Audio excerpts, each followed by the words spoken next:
자, 오늘 하나님 말씀 베드로 후서 2장에서 보겠습니다. 우리 지난번에 11절까지 했기 때문에 오늘은 12절로 해서 마지막 22절까지 보고자 합니다.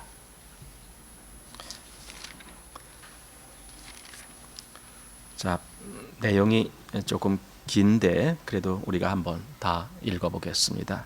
자, 12절부터 함께 읽습니다.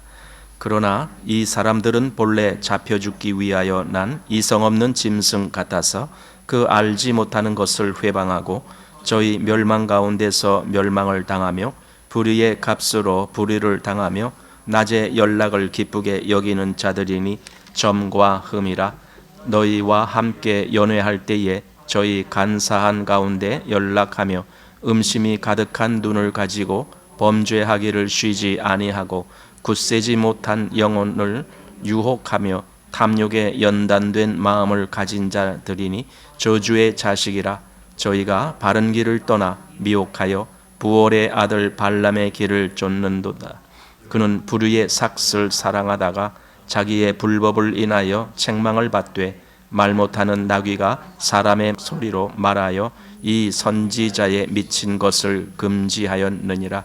이 사람들은 물 없는 샘이요 광풍에 밀려가는 안개니 저희를 위하여 캄캄한 어두움이 예비되어 있나니 저희가 허탄한 자랑의 말을 토하여 미혹한 데 행하는 사람들에게서 겨우 피한 자들을 음란으로서 육체의 정욕 중에서 유혹하여 저희에게 자유를 준다 하여도 자기는 멸망의 종들이니 누구든지 진 자는 이긴 자의 종이 됨이니라.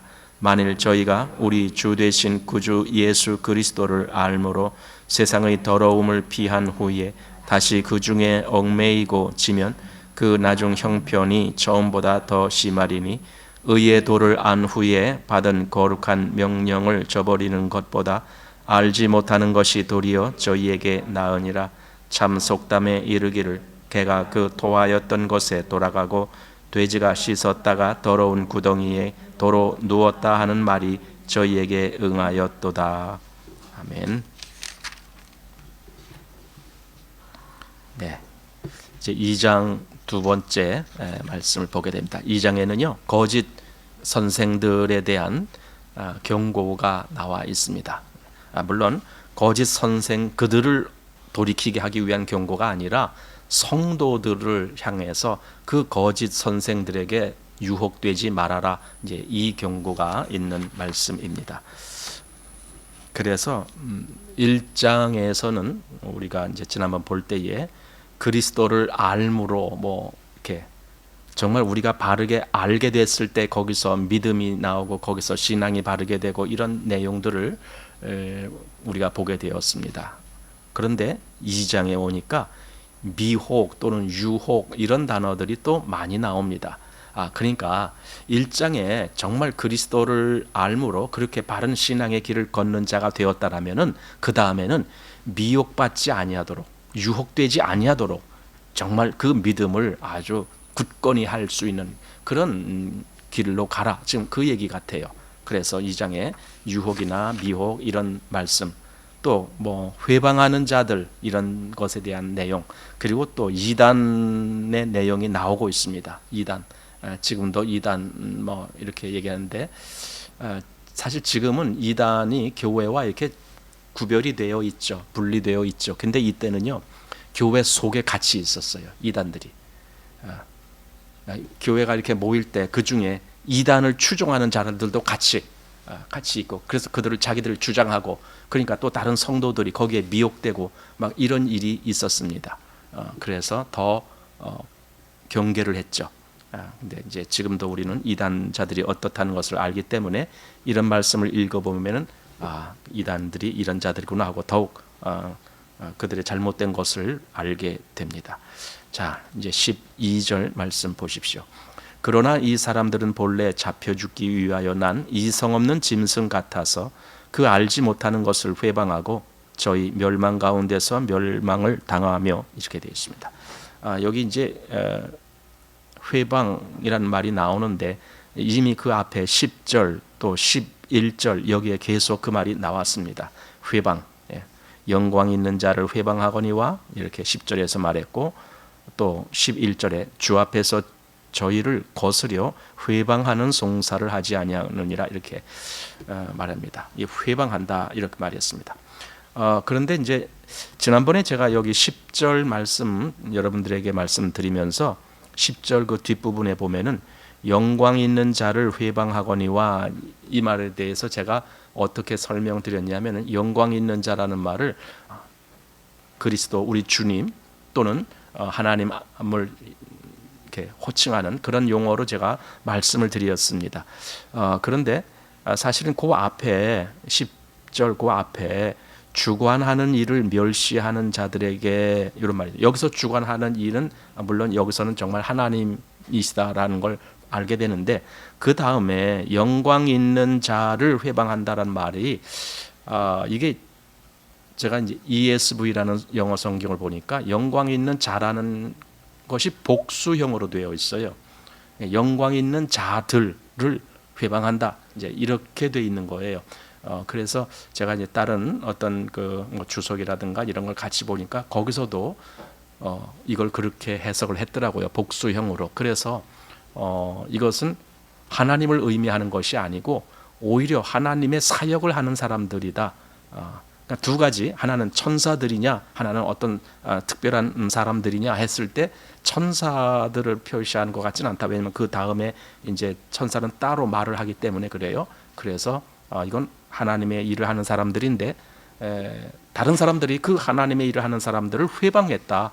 그 비근한 예가 모세 때 그 고라 자손들이 모세와 아론을 회방한 것 같은 이제 그런 것을 상기하면서 여기서 바로 그런 모습을 지금 이야기하는 것이다. 이제 이렇게, 그러니까 교회 내에서도 과거에 모세와 아론을 회방했던 것과 같은 그런 일들이 또 일어나고 있는 거예요.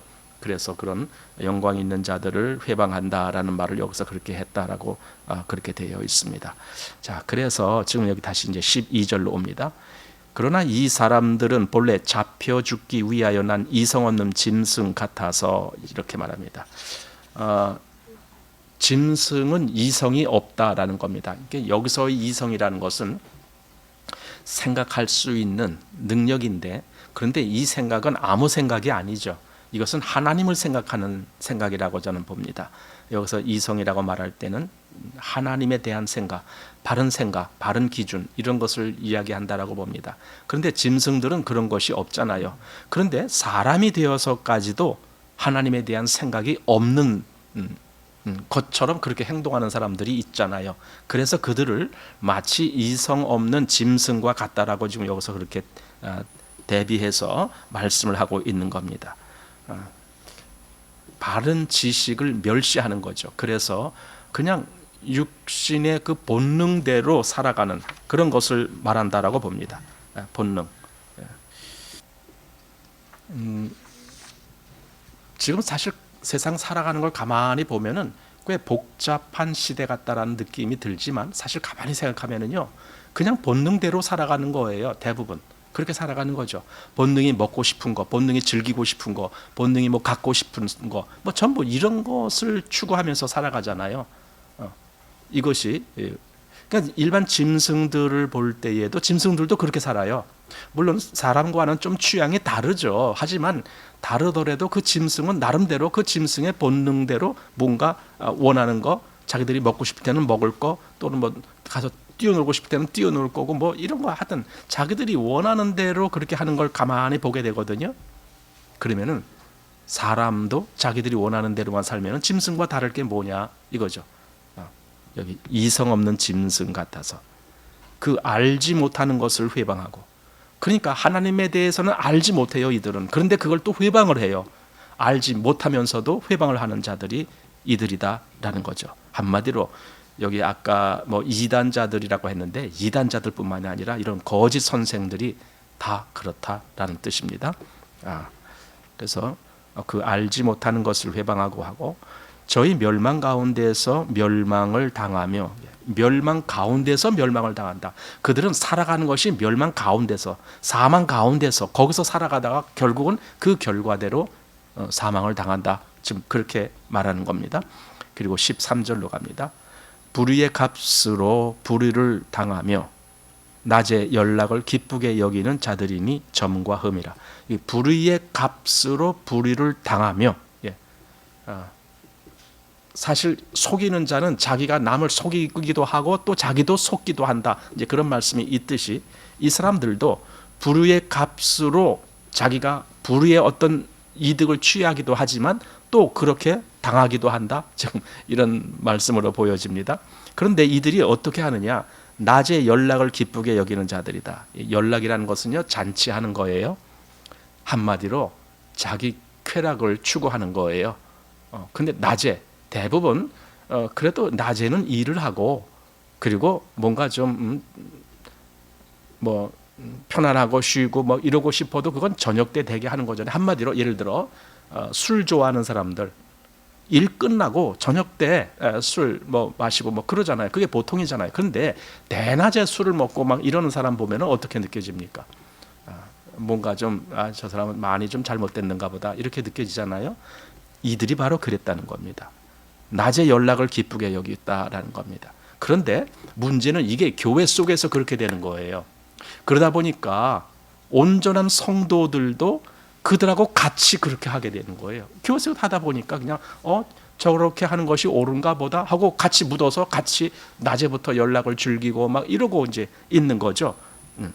그래서 여기 계속 여기 13절 좀 더 보면은 여기 바로 점과 흠이라 하면서 너희와 함께 연회할 때에 저희 간사한 가운데 연락하며, 여기 너희와 함께 연회한다는 거예요. 그러니까 낮에부터 그 먹고 취하고 즐기는 그런 것을 하는데 너희들도 그랬다. 그들과 같이 이렇게 얘기되는 거예요. 교회 속에서 이 구별이 안 된 거예요.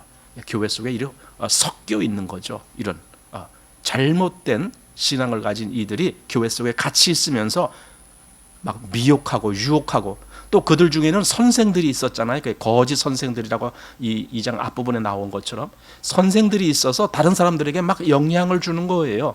거짓 선생들. 사실은 일반인보다 선생의 위치에 있는 사람은 더 영향력이 크죠. 이거 더 정신 차려야 될 문제죠. 가르치는 자가 뭔가 잘못됐다면 그건 더 큰일 나는 거니까. 자, 그래서 그들이 너희와 함께 연회할 때에 저희 간사한 가운데 연락하며 이렇게 됐습니다. 연회하고 또 연락하고 이다 잔치하고 즐긴다는 거예요. 한마디로 다른 말로 유흥. 우리 저기 어디 시내 이런 데 가면은 유흥가라는 이름을 칭하는 데가 그런 거리가 있잖아요. 유흥가. 여기는 먹고 마시고 놀고 하는 그런 거리. 그런데 유흥가라고 보통 이야기하잖아요. 그렇게 하는 거예요. 여러분, 그리스도인이 유흥에 취해 있다. 이건 문제가 있는 거죠. 왜 문제입니까? 유흥이라는 것이 뭡니까? 자기 만족이잖아요. 자기 놀고 싶은 거, 자기 기쁘고 싶은 거. 이게 유흥이잖아요. 그러니까 그리스도인은 거기에 빼앗긴다라는 것은 하나님이 나를 부르신 그 참된 목적에서 벗어나는 거죠.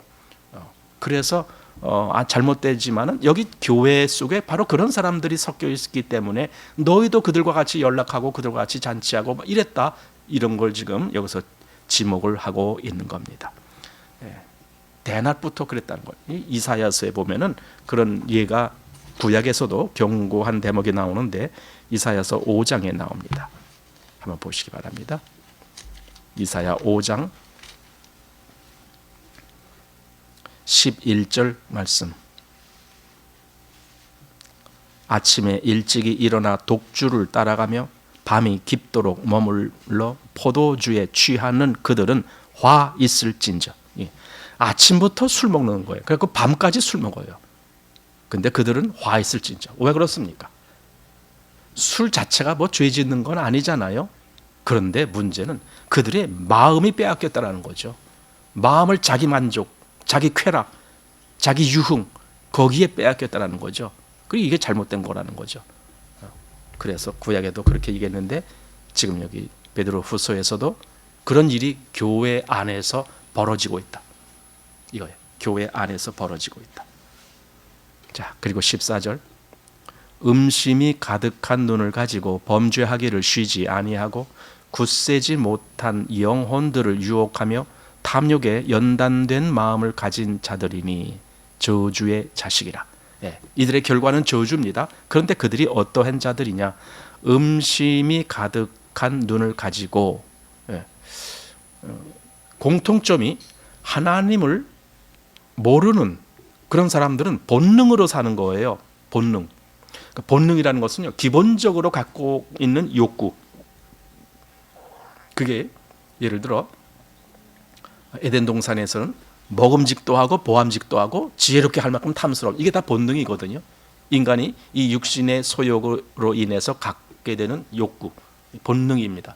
근데 거기에 꼭 나오는 것이 있습니다. 그게 뭐냐면 음심. 음심. 이 뒤에 계속 음행 또는 음란, 그런 단어들이 계속 나와요. 꼭 그 하나님을 모르는 사람들에게 나타나는 증상 중에 하나가 바로 이겁니다. 지금 세계 전체를 보더라도요, 공통적으로 느껴지는 것이 그겁니다. 죄, 잘못된 것, 그건 다 드러나는 거잖아요. 근데 거기에 꼭 빠지지 않고 나오는 것이, 하나는 재산, 그 뇌물, 뇌물 받았다, 하여튼 이런 재산에 관한 그런 문제. 또 하나가 바로 그 남녀 관계, 바로 여기서 일이 터지는 거예요. 그게 모든 죄에서 아주 공통적으로 주류를 이루는 그런 죄가 바로 그겁니다. 근데 그것이 여기 이 잘못된 거짓 선생들을 통해서 또는 이단들을 통해서 그런 것들이 계속 만연하고 있습니다. 이단, 요즘 갑자기 그 JMS라는 단어들이 뉴스에 등장합니다. JMS는 그 이단 종파입니다. 근데 그걸 이제 정명석이라는 사람의 이름, 그 이니셜이 JMS입니다. 정명석. 그래서 그 종교를 JMS라고 그냥 부릅니다. 이단입니다. 근데 그 이단의 특징이 있습니다. 그 이단의 특징은 음란입니다. JMS는 바로 그 일 때문에 정명석이 감옥에 가서 10년 동안 감옥살이 하다가 작년 12월이니까 출소했어요. 출소했더니 또 지금 또 난리 난 겁니다. 아니, 저 사람이 저 음란 이런 문제를 일으켜서 감옥에 가서 10년 동안 있다 나왔으면은 그 사람을 추종하던 사람들은 내가 잘못된 것을 추종하고 있구나 하고 고쳐야 되잖아요. 근데 한 명도 안 고쳐진 것 같아요. 그 인원이 그대로 다 있대요. 정명석을 추종하던 인원이 그대로. 그러다가 이제 최근에 그게 그 넷플릭스라고 하는 그 뭡니까, 그 온라인입니까? 거기 그 일종의 그 방송하는, 영상 방송하는 그런 네트워크가 있잖아요. 넷플릭스라고 있습니다. 예를 들어 우리가 보통 유튜브 이렇게 얘기하는 것처럼 넷플릭스라는 것이 거기서 그런 거 있습니다. 주로 거기는 뭐 영화나 이런 즐거운 이런 것들을 많이 하는데, 근데 이 가끔가다 이 다큐멘터리 같은 그런 내용도 나오긴 나와요. 근데 이걸 다큐멘터리 형식으로 제작을 해갖고 5부작인가 이렇게 제작을 해갖고 그 우리나라에 지금 있는 그런 어떤 이단적인 그런 종파들에 대해서 다 파헤치는 거예요. 그 중에 지금 이 JMS라는 것이 나왔고, 또 그 아가동산이라고 여러분 혹시 들어보셨습니까? 한 20년 전인가 25년, 한 30년 전인가, 아가동산 그런 그 이름도 이상해요. 근데 거기는 폭력, 그 사람 죽이고 어떤 애 죽이고 그런 거, 완전 가정 다 파괴돼. 그 속에 그 안에 들어가면은요, 가정 부부 관계도 이제 남남처럼 지내야 되고, 자식 부모 간에도 이거 다 끊게 되고, 완전히 거기 교주 추종해야 되고, 그러다가 말 안 들으면 그냥 가족이 먼저 때리게 돼요. 가족이 먼저 시작하고 때리고, 거기 속한 사람들이 다 때리고 하는, 얘가 죽어요. 그냥 그 죽은 사건 때문에 그때 한 20몇 년 전인가 그때 아주 큰 무리를 일으켰던 그거예요. 아가동산. 그게 김기순이라는 사람이 거기 교주였습니다. 또 오대양의 박순자라는 사람, 여러분 오대양 알죠? 그것도 한 30년 전 얘기입니까? 오대양. 그때 한 30몇 명인가가 어디 저 천장 속에서 죽어갖고 그때 한창 시끄러웠던 그때. 그다음에 만민중앙교회 이재록이라고 하는 사람이 있습니다. 이런 말하자면 이단들을 거기서 지금 쭉 그렇게 시리즈로 보냈습니다. 물론 저도 그걸 보질 못했어요. 저도 넷플릭스는 보질 않아요. 그건 유료 사이트이기 때문에 돈을 내야만이 이렇게 볼 수 있는 건데 그것까지 보려고 돈을 낼 그런 마음은 없고, 그냥 거기서 그런 거 있다고 또 이렇게 여기저기서 또 이렇게 막 얘기를 해주거든요. 그래서 알게 되는데 그런 내용이 가끔 나와요. 근데 그 JMS가 여기 이제 주로 하여튼 JMS는 아주 취향도 희한해 갖고 여성들에 대해서 키는 170 이상, 취향이 그렇대요. 당연히 얼굴 이쁘고 몸매 좋고 뭐 그런 여성을 대상으로 뭐 요번에 홍콩에 있었던 어떤 사람이 이제 거기 들어가서 자기도 이제 당한 거죠. 근데 나중에 그가 비로소 이제 잘못됐다라는 걸 알게 돼 갖고 자기를 이제 폭로했어요. 내가 이렇게 가서 당했다. 막 이런 걸, 그런 걸 다 취재하면서, 또 어떤 그 교수가 벌써 한 20년 전부터 이 JMS가 잘못됐다라는 걸 알고 그걸 취재를 계속 조사를 하고 막 이런 자료를 수집했는데, 그걸 알고 이 JMS 쪽에서 그를 뭔가 무력으로 이렇게 뭘 하려고 했는데 이 교수가 숨어버렸어요. 그러니까 그를 찾지 못하고 그의 아버지에게 폭력을 행하고 뭐 머리를 깨뜨리고 뭐 이렇게 갖고, 그 아버지는 지금도 거의 그 장애를, 연구 장애를 갖게 된 그런 경우가 됐고 막 이런 겁니다. 그러니까 이런 이단들이나 보면은요 공통점이 있습니다.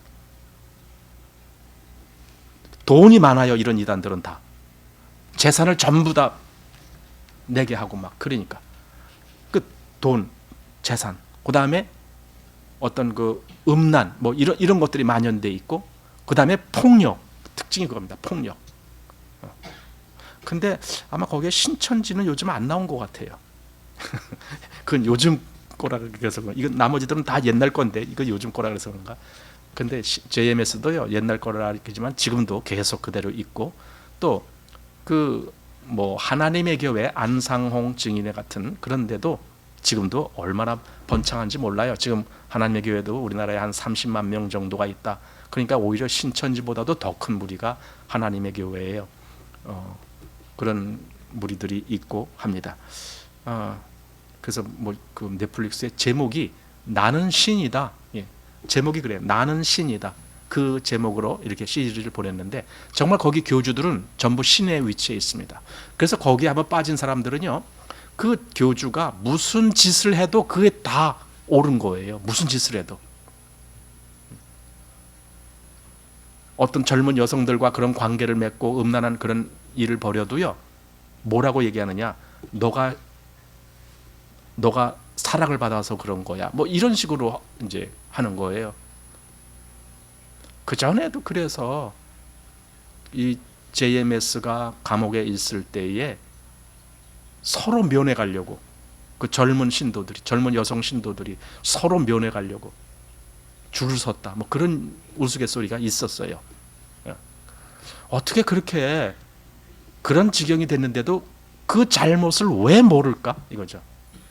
우리는 가끔 이런 이단들이, 교주가 죽으면은 그 이단을 추종했던 사람들이 다 흩어지고 막 다 떠날 것 같잖아요. 근데 안 그래요. 실상은 전혀 안 그래요. 그 안상홍도 죽었어요. 안상홍도 죽으니까 그 다음에 그 안상홍 부인이 뭐예요? 이제 교주가 되는 거예요. 여기 JMS도 감옥에 10년 있었잖아요. 그럼 그걸 어떻게 얘기하느냐? 예수님도 세상에서 핍박을 받은 것 같이 이렇게 핍박을 받는 거다. 이렇게 해석을 하면서 사람들을 더 결속시키고 그럽니다. 정말 이상한 겁니다. 교주들을 다 신이라고 생각해요. 그래서 신이라고 생각하니까 무슨 짓을 해도 다 정당한 거예요. 그들 눈에는 다 정당한 거예요. 그러니까 지금 신천지도 이만희가 거의 뭐 그 수명이 다 됐잖아요. 그도 할아버지니까. 그래서 거의 이제 아마 죽을 때가 다 왔는데, 그분이 죽어도 거기 신도들 전혀 떨어지지 않을 것 같아요. 이제 차라리 자살하면 자살했지 내가 잘못했습니다라고 시인하고 자기를 고치지 않는다는 거예요. 그럼 왜 그러느냐? 이 심리 상태인데, 사람이 자기가 완전히 거기에 자기를 이렇게 뭐랄까 거기다 완전히 그냥 내던진 거 아닙니까? 그 이단들은요, 우리처럼 그냥 적당히 이렇게 교회 다니는 사람은 없어요. 거기는 완전히 자기 전체를 거기다 완전히 던져야 되는 거예요. 이게 이단들의 특징이에요. 자기가 그렇게 자기 모든 것을 완전히 여기다가 투자를 하면서 뭐 재산은 말할 것도 없고 자기 인생 전체를 여기다 쏟아부었는데, 그런데 교주가 죽었다. 그러면은 자기 스스로 내가 잘못됐구나 하고 돌이키지 않는다는 거예요. 왜냐하면 그러고 싶지가 않다는 거예요. 자기 잘못을 인정하고 싶지가 않다는 거예요. 이것이 잘못됐어도 그래도 계속 자기가 그동안의 모든 것을 여기다가 이것이 옳다라고 그렇게 믿고 그렇게 투자했기 때문에 계속 또 다른 방법으로 그것이 옳다라는 정의를 만들어낸다는 거예요. 계속. 그러니까 이단들이 교주가 죽는다라고 그 거짓 종교 이단이 깨어지지가 않고 계속 또 생기는 거예요. 지금 신천지만 해도요, 지금 그 내부가 얼마나 복잡하게 지금 변하는지 몰라요. 그 이만이라는 사람이 원래 교주인데 그가 거의 후계자처럼 삼고 계속 무슨 일을 늘 같이 하고 했던 김남이라고 하는 그 여성이 있어요. 그래서 이만희 하고 그 가운데 만자와 김남혈 때 남자에서 만남, 만남. 그래서 만남이라는 이름으로 뭘 만들고 뭐 이렇게 행사하고 맨날 그랬어요. 근데 그 김남희가 신천지를 떠났잖아요. 이만희 거짓말장이다 하고 떠났거든요. 거기 저 신천지에 속한 사람들 하나도 떨어져 나오지 않았어요. 또 지금은 또 뭐 거기는 12지파가 있잖아요. 신천지에는 어느 뭐 광주 지파 뭐 거기서 또 반란을 일으켰어요. 따로 우리는 따로 한다. 뭐 이렇게 하고. 지금 그 신천지 내부가 엄청 복잡해요. 신천지가 한동안 조금 조용했었습니다. 왜냐하면 자기들 내부가 너무 시끄러우니까. 그런다고 해서 자기들이 우리가 틀렸다 이러지 않아요. 이건 참 묘한 거예요. 그래서 성경에 이단에 속한 자들은 한두 번 훈계하고 그냥 멀리하라. 왜냐하면 그 마음은 정말 돌이켜지지 않는다는 거예요. 좀처럼. 이건 참 힘든다는 거예요. 뭔 얘기를 하다가 딴 얘기를 했습니다. 15절인가요? 15절 보십시오. 저희가 바른 길을 떠나 미혹하여 부올의 아들 발람의 길을 쫓는도다. 그는 불의의 삭슬 사랑하다가 자기의 불법을 인하여 책망을 받되 말 못하는 나귀가 사람의 소리로 인하여 그 선지자의 미친 것을 금지하였느니라. 바른 길을 떠나, 그리고 미혹하여, 미혹이란 말이 나왔습니다. 유혹, 미혹 계속 나옵니다. 그래서 그들이 어떤 식으로 했느냐, 마치 부올의 아들 발람이 저질렀던 그 길을 그대로 저지르는 거예요. 발람이 뭘 했는데요? 그는 자기가 마치 하나님의 선지자라도 된 양 사람들한테 그렇게 인식을 시켰잖아요. 그러면서 그가 무슨 짓을 했느냐, 늘 그래. 아니 하나님이 내게 주신 말 외에는 나는 할 수가 없습니다. 뭐 이렇게 하면서 굉장히 자기가 하나님의 선지자인 것처럼 그렇게 표명을 하면서 실제로 한 행동은 뭡니까? 자기를 위한 행동만 했잖아요. 발락이 온갖 그 뭐 좋은 것을 그에게 준다고 하니까, 또 귀한 사람을 보내서 초대하니까, 그러니까 형식상으로는 하나님께 기도해 본다라고 하지만 하나님이 그런 이미 마음에 떠난 사람을 하나님이 좋다고 하시겠습니까? 그냥 가라. 거기서 가라라고 한 것은요, 그들이 너를 뭐 불러왔으면 그냥 그들 따라 가라 한 것은요, 이게 무슨 말이냐면 난 널 버리겠다 그 뜻이에요. 하나님의 입장에서는. 그러니까 발람이 가는 거예요. 가다가 뭐예요? 나귀가 그 앞에 하나님의 사자가 탁 서 있는 걸 봤잖아요. 나귀는 봤는데 이 발람은 보질 못하고 그냥 이름은 나귀 왜 안 가고 나귀를 때리기만 하잖아요. 그러니까 나귀가 그냥 옆에 그 벽에 막 이렇게 몸을 비대고 막 그러니까 더 때리고 막 그러잖아요. 발람은 나귀가 말을 할 때에도 나귀가 왜 말을 하면서 자기한테 그렇게 하는지를 모르고 있었어요. 이게 발람이에요. 아니 우리 같으면은 세상에 나귀가 말을 한다는 것이 그게 보통 일입니까? 나귀가 어떻게 말을 할 수가 있어? 아니 개가 말을 한다 그래도 이상한 건데 나귀가 말을 한대요. 그게 얼마나 이상해요? 근데 나귀가 말을 하는 거예요. 그러면 그 자리에서 이게 뭔가 이게 큰일이 터졌구나, 뭔가 잘못됐구나 하고 다시 하나님 앞에 엎드리면서 하나님, 내가 모르는 어떤 일이 여기 큰일이 있는데 하나님 이게 뭡니까? 그렇게 갖고 한번 엎드려라도 있어야 되잖아요. 근데 전혀 그런 기미가 없어요. 왜 그랬을까요? 그는 지금 발람이 자기한테 줄 그 큰 어떤 보상, 거기에 눈이 환장을 한 거죠. 빨리 가야 되는데 너 왜 안 가고 이렇게 질질 끌어? 이러고 있는 거죠. 그래서 여기 말씀 그대로 불의의 삭슬, 불의의 삭, 바로 그거죠. 발락이 주겠다라고 하는 거예요. 불의의 삭슬 사랑하다가 자기의 불법을 인하여 책망을 받되 말 못하는 나귀가 사람의 소리로 말하여 이 선지자의 미친 것을 금지하였느니라. 아까 이 앞에 그런 사람들은 이성 없는 짐승 같다라고 되어 있습니다. 지금 발람이 한마디로 이성 없는 짐승처럼 하니까 하나님이 짐승의 소리를 들리게 한 거예요.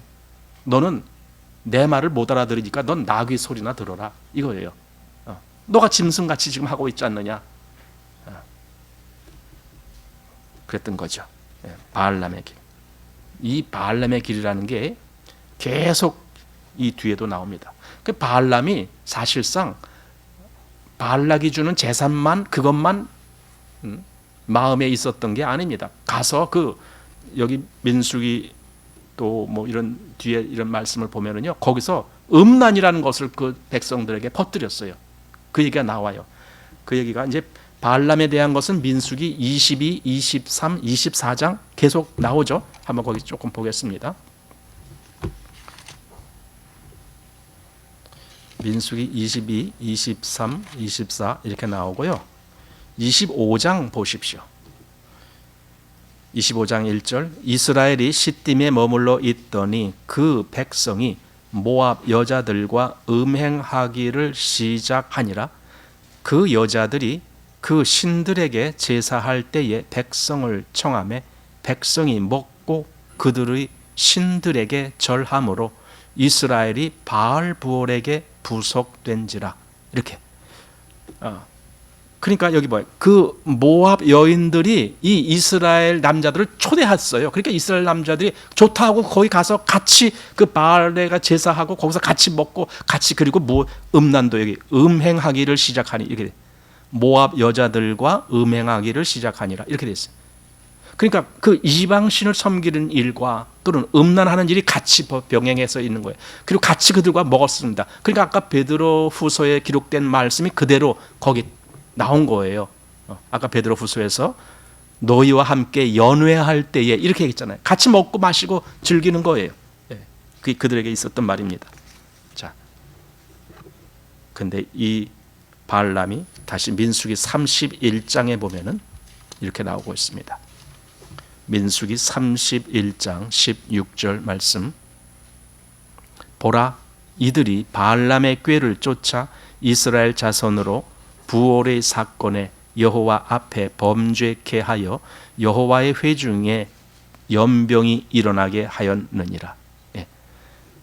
바알의 꾀를 쫓았습니다. 그냥 우리는 그냥 민수기에 보니까 그 발람이 이스라엘을 저주하라라는 말을 듣고 사실상은 저주는 안 했죠. 하나님이 막은 거죠.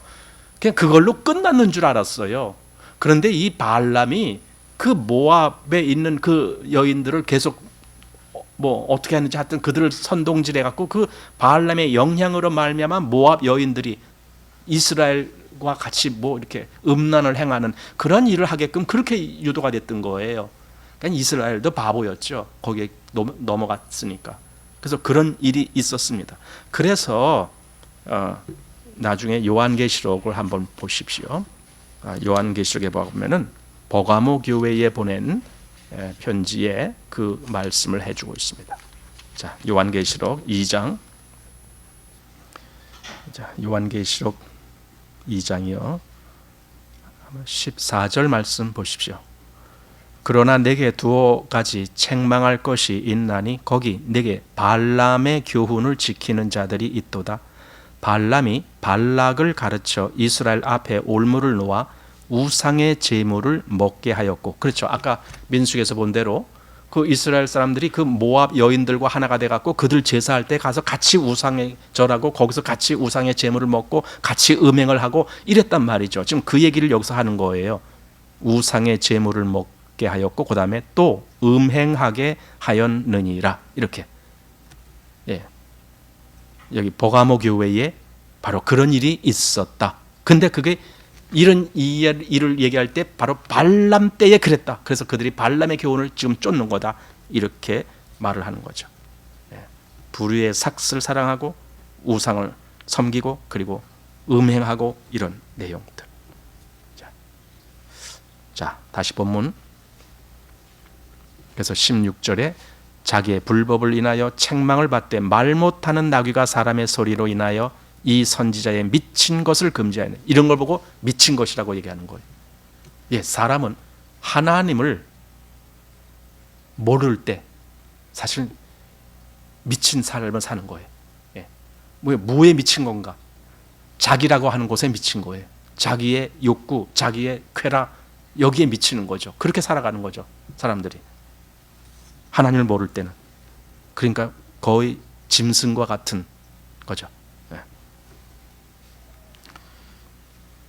17절 말씀 보겠습니다. 이 사람들은 물 없는 샘이요 광풍에 밀려가는 안개니 저희를 위하여 캄캄한 어두움이 예비되어 있나니.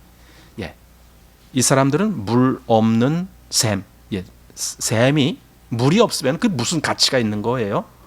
또 광풍에 밀려가는 안개. 그러니까 안개가 광풍에 밀려간다는 것은 잠깐 있다가 싹 없어진다. 지금 그런 말씀이거든요. 그리고 저희를 위하여는 캄캄한 어두움, 이 결과가 그렇게 된다. 캄캄한 어두움으로 처하게 된다. 이겁니다.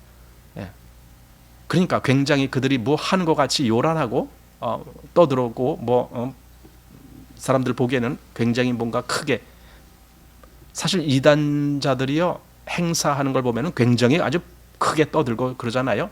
마치 자기들이 대단한 뭔가 되는 것처럼. 그러나 여기 이 말씀 보세요. 아무리 그들이 떠들어도요 물 없는 샘이에요. 샘의 가장 중요한 것은 물인데 물이 없는 샘이야. 거기 주변에 아무리 금으로 아름답게 뭘 쌓고 만들고 우물을 어떻게 하고 아무리 그래도 물이 없으면 그건 끝난 거예요. 그러면은 우린 생각하는 거예요. 정말 우리의 핵심이 뭔데요? 우리의 핵심이 뭡니까? 우리는 하나님으로 인해서 그 생명을 얻는 게 핵심이에요. 그게 빠지면 아무리 교회가 의리의리하고 그 행사가 대단하고 한다 할지라도 그거 전부 물 없는 샘이에요. 그리고 광풍 앞에 있는 안개고, 그들에게는 캄캄한 밤이 예비되어 있고 바로 심판이죠. 캄캄한 밤이 예비되어 있다는 것은. 자, 그리고 18절 저희가 허탄한 자랑의 말을 토하여 미혹한 데 행하는 사람들에게서 겨우 피한 자들을 음란으로서 육체의 정욕 중에서 유혹하여 저에게 자유를 준다 하여도 자기는 멸망의 종들이니. 자, 그들은 미혹하는 일을 합니다. 미혹하는 일을 해요. 지금 이단자들 가만히 보세요. 뭐 합니까? 그들이 기존의 교회 다니는 사람들을 미혹하는 일을 하는 거예요. 미혹하는, 그게 그들의 특징이죠. 어떤 분이 그런 말을 했더라고요. 터툴리안이 그랬던가요? 이단자들은 그 특징이 있는데 교회는 사람들을 세우는 일을 한다.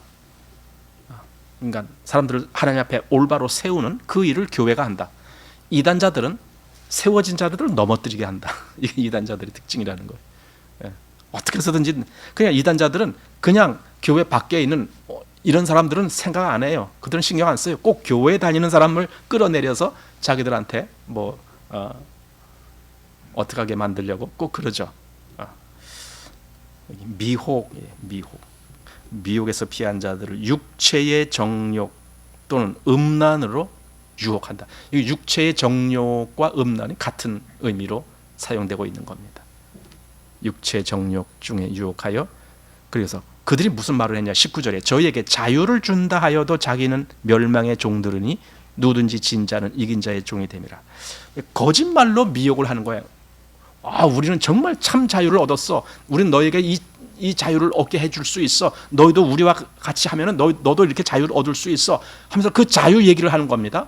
그런데 왜 하필 다른 얘기가 아니고 왜 자유 얘기를 했을까? 자유 얘기?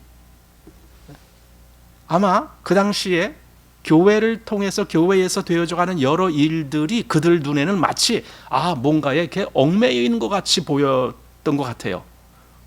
교회가 모여서 뭘 또 하고 무슨 일도 하고 뭐 이렇게 뭐 전도도 하고 뭐 선교도 하고 막 이런 것들이 전부 뭔가 얽매여 있는 것 같은 느낌이 들었을지 몰라요. 그러니까 이들은 그래. 너 왜 힘들게 왜 그렇게 하냐? 우리 봐봐, 우리 얼마나 우리 자유롭고 우리 얼마나 평안하고 우리 얼마나 즐거운가. 아까 뭐 낮에 연락하는 자들 한낮에도 그냥 술 먹고 고기 먹고 즐겁게 춤추고 막 이러고 이렇게 너희들도 우리 같이 해. 이거 얼마나 즐거운지 몰라. 노세 젊어 노세. 그러면 이렇게 하면서 유혹을 하는 거예요. 그러면서 자기들이 자유가 있다는 거예요. 실상 자유가 아니잖아요.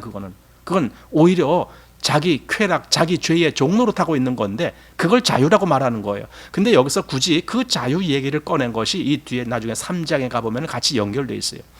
자유라는 얘기가 갈라디아서에 보면 5장 1절에 그리스도께서 우리에게 자유를 주셨으니 다시는 종의 멍에를 매지 말라. 그러니까 그리스도가 우리를 자유케 하려고 자유를 주셨으니 다시는 종의 멍에를 매지 말라. 이게 사도 바울이 갈라디아서에서 하신 말씀이에요. 그러면 이 말씀을 잘못 해석하는 거예요. 자유를 준다 그랬지? 그리스도는 우리에게 자유를 준다 그랬지? 그러니까 우리 자유롭게 놀자. 이거예요.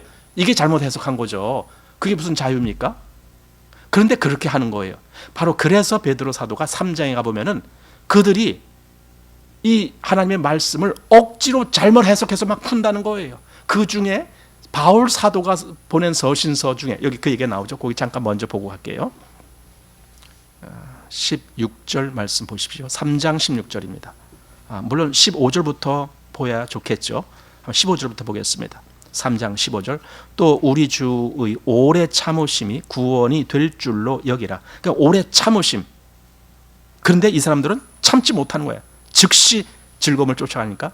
자, 그래서 우리 사랑하는 형제 바울도 그 받은 지혜대로 너희에게 이같이 썼고 또 그 모든 편지에도 이런 일에 관하여 말하였으되 하면서 고담 그 중에 알기 어려운 것이 더러 있으니 그러면서 무식한 자들과 굳세지 못한 자들이 다른 성경과 같이 그것도 억지로 풀다가 스스로 멸망에 이르느니라 하면서 바울 서신을 그들이 잘못 해석하고 억지로 해석하고 그러니까 자유라는 말을 마치 자기 임의대로 하는 것이 자유인 줄 알고 그렇게 하는 거예요. 그러다 멸망한 거죠 다. 그래서 요 앞에 그들이 음란을 쫓아가고 이것이 완전히 우리는 자유해 이렇게 떠들었지만 실상은 멸망의 자식이었다. 지금 그 얘기를 여기서 하고 있다라는 겁니다.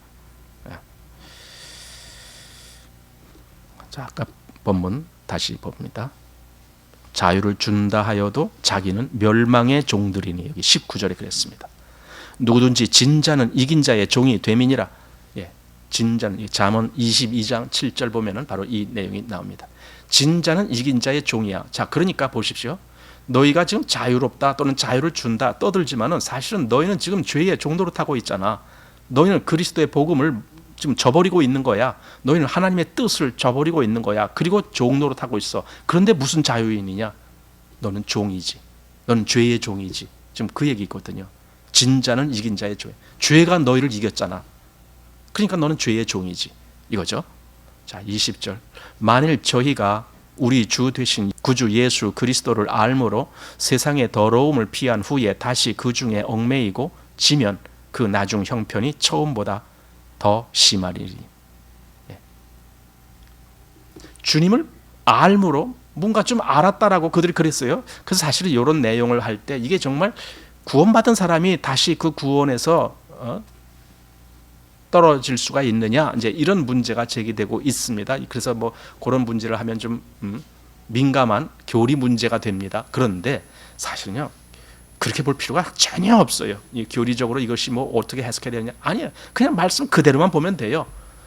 그리스도를 알므로 뭔가 알았다라고 그렇게 세상의 뭐 더러움을 피한 후에 난 주님의 백성입니다. 난 주님을 쫓습니다. 난 주님을 믿습니다. 뭐 이렇게 하는 사람이 있었어요. 근데 그가 어떻게 됐느냐? 나중에 저 이단자들이 야 우리한테로 와, 우리가 참 자유로운 자야, 이렇게 하니까 거기 쫓아갔어요. 그리고 그걸로 갔어요.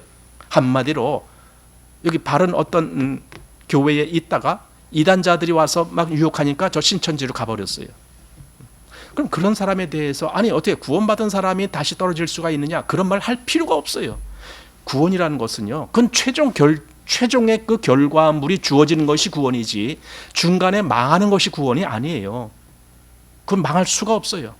그럼 그렇게 된 자들은 뭔가 구원받은 자처럼 드러났던 것뿐이에요. 우리는 그렇게 알아요. 그 말이 사실은 히브리서 10장에 나오잖아요. 한번 거기 히브리서 10장 보십시다. 26절 말씀. 히브리서 10장 26절입니다. 우리가 진리를 아는 지식을 받은 후, 바로 이 말씀 그대로 아까 예수 그리스도를 알므로 그랬잖아요. 그러니까 여기 그 말 그대로예요. 우리가 진리를 아는 지식을 받은 후, 그리고 짐짓 죄를 범한 즉 다시 속죄하는 제사가 없고, 이렇게 돼 있잖아요. 그러니까 이 사람은 어떻게 된 사람이에요? 완전히 죄에 빠진 사람이 돼버리는 거죠. 그러니까 아무리 그리스도를 알았다, 난 정말 하나님의 백성 됐다, 난 구원받았다, 아무리 떠들어도 그 결과가 잘못됐으면 이건 잘못된 거예요. 우리는 결과로 판단을 해야 되죠. 왜냐하면 그게 열매니까. 사람은 나무는 그 열매로 그 나무를 안다고 한 것처럼 우리도 그 결과가 중요한 거죠. 나 구원받았네 어쩌네 아무리 좋아서 떠들어도요, 하나님을 떠난 것은요 다 아닌 거죠. 그걸 같이 똑같은 거라고 취급하면 안 되겠죠. 어쨌든 이들은 멸망을 합니다. 왜 멸망하는가? 멸망의 대장은 사단이에요. 사단의 종이 됐으니까 같이 멸망하는 거예요. 그래서 누구든지 진자는 이긴 자의 종이 됨이라 하고, 여기 다시 그 중에 얽매이고 지면 그 나중 형편이 처음보다 더 심하리니. 그래서 그리스도인은요 지지 말아야 되는 거예요. 이게 참 중요해요. 여기에 필요한 것이 정말 인내입니다. 내가 바른 믿음을 갖고, 내가 바른 신앙을 갖고 있으면요, 그걸 인내로 지킬 줄 알아야 돼요. 그리스도인은. 그래서 우리 그런 말 하잖아요. 워치만이 책 중에 좌행참이라는 책이 있어요. 좌행참. 그 참이라는 그 세 번째, 신앙의 세 번째 단계죠. 첫 번째, 두 번째 거쳐서 세 번째 참. 이 참이라는 말은 서 있는다, 쓴다, 그 말이야. 나는 하나님 앞에서 사단을 대하여 얼마든지 당당하게 쓴다, 이겁니다. 비굴하게 내가 숙이고 구부러지고 넘어지고 이런 게 아니라 난 얼마든지 대적하는 자를 향해서도 당당하게 쓸 수 있어. 그게 내 믿음이야. 여기까지 가는 거예요.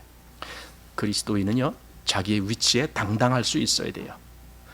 남이 나를 업신여기는데도 내가 그냥 넘어가면 안 돼요.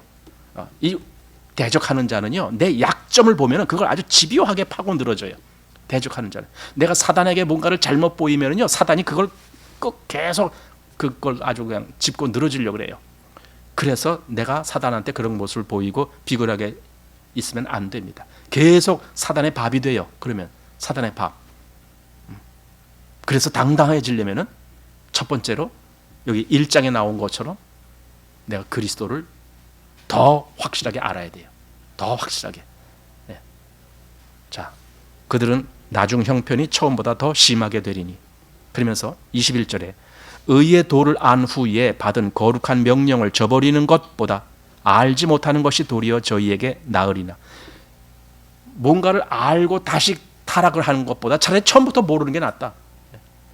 처음부터 모르는 사람은요 나중에라도 기회가 있을지 몰라요. 근데 알았다라고 떨어진 사람은요 나중에 그런 얘기가 들려도 나 그거 옛날에 다 알았던 거야 이러고 그 사람은 안 받아들일 거예요.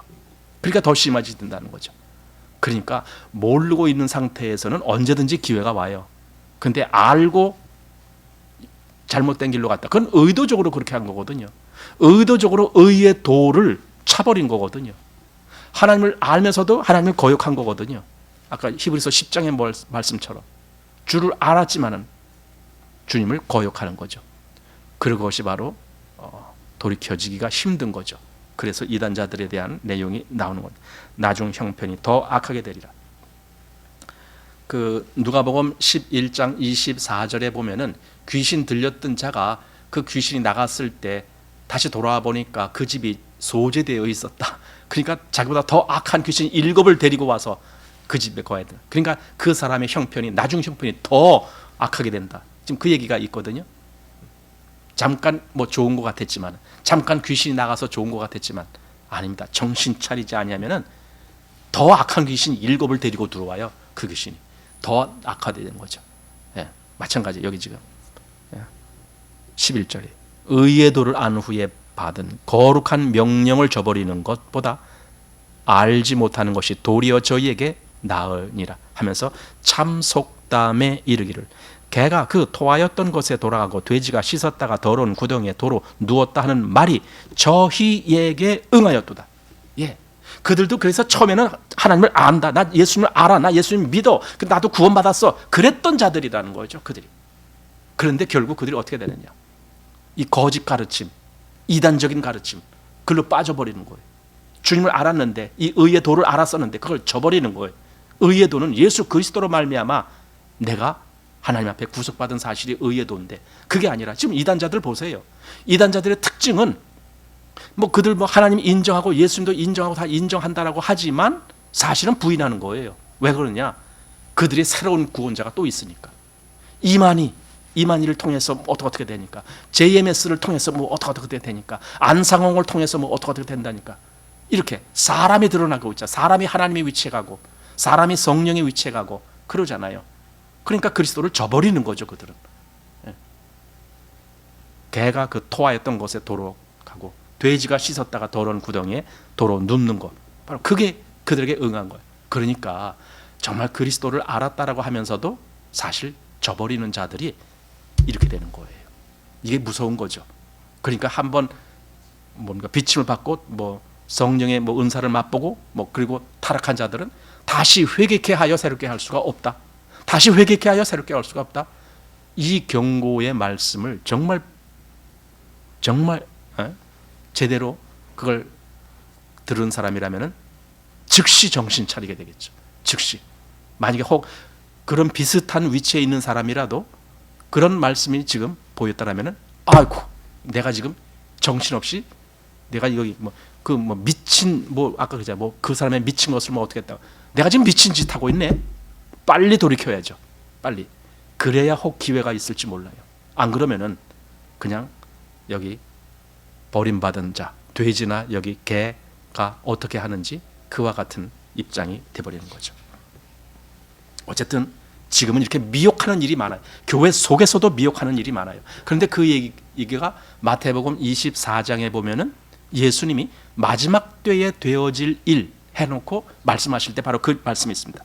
24장 마태복음 24장 3절 말씀 보면은 세상 끝에 무슨 징조가 있사오리까 했을 때, 그 다음 4절에 보면은 너희가 사람의 미혹을 받지 않도록 주의하라. 사람의 미혹. 그리고 5절에 보면은 많은 사람들이 내 이름으로 와서 이르기를 나는 그리스도라 하여 많은 사람을 미혹해 하리라. 이거예요. 자기가 그리스도라고 많은 사람을 미혹해야 한다. 그리고 거기에 많은 사람이 빠져간다. 이겁니다. 이것이 미혹인데, 이때 이미 초대교회 때인데도 교회 속에 이렇게 미혹하는 자들이 많이 생겨서 교회가 아주 혼란해지고 믿음에 있다라고 하는 사람들도 많이 떨어져 나가고 넘어지고 막 이런 사람들이 생겨나갔던 때가 바로 이때라는 겁니다. 그리고 이 말씀들이 다 그대로 또 나중에 유다서를 보면 또 나옵니다. 그러면 베드로 후서 2장에도 나오고 유다서에도 또 나오는 것은 그 이단들에 대한 내용이 그 당시에 엄청 심각했다는 거예요. 엄청 심각했다. 나중에 또 요한 1설 보면은 거기도 이단자들에 대한 내용이 또 나옵니다. 그래서 초대교회 때부터 이단자들이 이렇게 활기를 쳤구나. 그러니 오히려 지금 더 마지막 때가 된 거 아닙니까? 그럼 이때 이단자들이 활기치는 게 더 그게 성경적으로 맞는 말이에요. 초대교회 때보다 지금이 더 활기쳐야 하잖아요. 왜? 마지막 때가 다 됐으니까. 마태복음 24장에 있는 말씀대로. 그래서 지금은 이렇게 이단자들이 극성을 부리는구나. 그러니까 넷플릭스라고 하는 데서도, 거기는 넷플릭스는요 돈을 벌기 위해서 그걸 제작하는 데예요. 바른 종교, 잘못된 종교 가리기 위해서 그 프로그램 만드는 것이 아니라 그런 프로그램 만들므로 인해서 자기들 시청률 올리고 돈을 벌기 위해서 하는 데가 넷플릭스라고 하거든요. 돈이 안 되면 안 만들어요. 근데 오죽하면 그런 데서조차도 이런 이단 종교들을 대상으로 해서 프로그램을 만들었을까요? 나는 신이다. 바로 거기 교주들한테 아마 해당된 말입니다. 그들이 스스로 자기들을 신이라고 하니까 나는 신이다 하면서 많은 사람들을 미혹시켜서 완전히 멸망하는 자리로 끌고 가는 그런 모습을 지금 일반 방송에서 할 정도라니 이 시대에 지금 이단들이 얼마나 활개치고 있는가. 자, 그러면 우리는 뭘 어떻게 해야 됩니까? 진짜 정신 차려야 돼요. 이 마지막에 올수록 더욱 깨어있고 더욱 정신 차려야 될 이유는 미혹하는 자가 많기 때문에. 까딱 잘못하면 넘어가니까. 더 정신 차리고 내가 주님을 더 분명히 알고 성경 말씀도 더 분명히 알고 내 생활도 더 분명하게 해야 되겠다. 이런 분명한 마음의 움직임이 있어야, 그래야 이 말씀을 보고 제대로 느낌을 받은 사람이죠. 그래서 우리는 그렇게 살아야 됩니다. 자, 이렇게 해서 마치겠습니다.